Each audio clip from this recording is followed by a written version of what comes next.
It's important to understand that the blueprint as a law restricts both the state aid we receive through this formula, but also the required local shares. At some of our schools will experience much larger class sizes than others.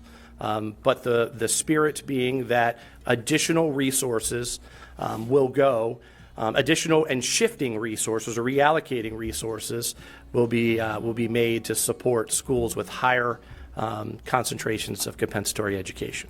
The base or foundation, comp ed, English learners, and special ed are the blueprint program areas that we're referring to as to where we have to be aligned and have to be in compliance. Resources that we currently maybe have across all schools now may not exist in the future in all schools. They may only exist in some schools. Changes in course offerings. We may have less course offerings. We may offer courses less frequently than we have in the past. In order to ensure our fiscal compliance within the programmatic area of compensatory education, we developed a new staffing allocation standard. Previously, staff was assigned to a school on a relative equal basis, that the same number, based upon the number of students within the building, were the factors that we would utilize in determining how many teachers or staff were in a building.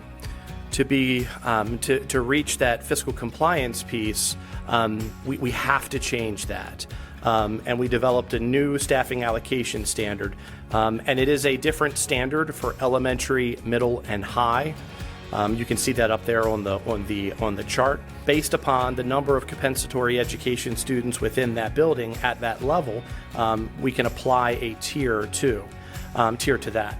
So at the elementary level, tier 1 would be schools that have a comp ed percentage range from 6 to 19%, and you can see as it works across.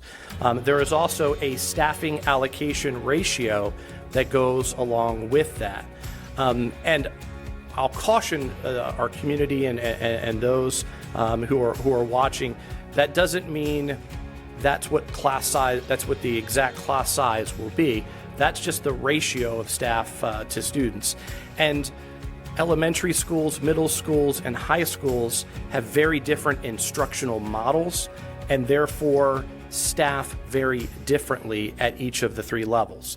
This ratio only applies to classroom teachers, and at the elementary level, to Dr. Dorsey's point, K through 5 classroom teachers. Is not included here would be non-academic or homeroom classroom teachers, non-related arts or fine arts teachers, so special educators, and this won't be all of them, this will just be some of them to give the idea. Special educators are not part of this.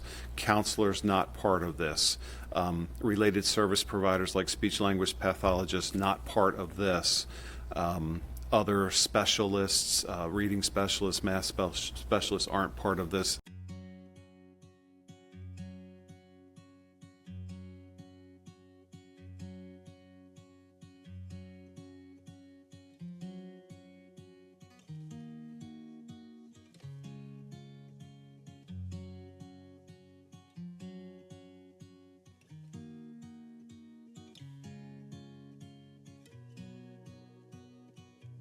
It's just really important that the public understand that these mandates are forcing huge budget increases for school systems, not only here in Carroll, but across the state.